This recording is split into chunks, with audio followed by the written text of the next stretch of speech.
Bé, moltes gràcies, senyor alcalde.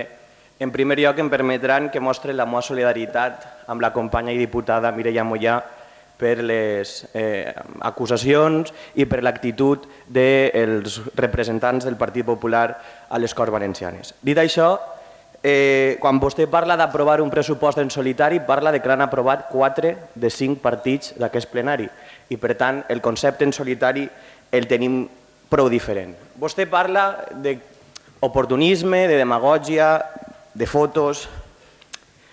Des d'Iniciativa ens agradaria recordar l'esforç que aquest equip de govern ha fet per a que el rebut de l'IBI, és a dir, la contribució, aquest any no pugi. És un esforç que vostès durant 16 anys no van fer. Vostès durant 16 anys no es van preocupar en carregar a les esquenes dels treballadors i treballadores res. La qüestió era gastar i gastar perquè per a lluir hi ha que patir. I per tant, des d'Iniciativa volem tornar a dir que aquest govern no ha pujat els impostos, que sí van a pujar algunes taxes, perquè hi ha dos models, que paguen tots o que paguen només uns.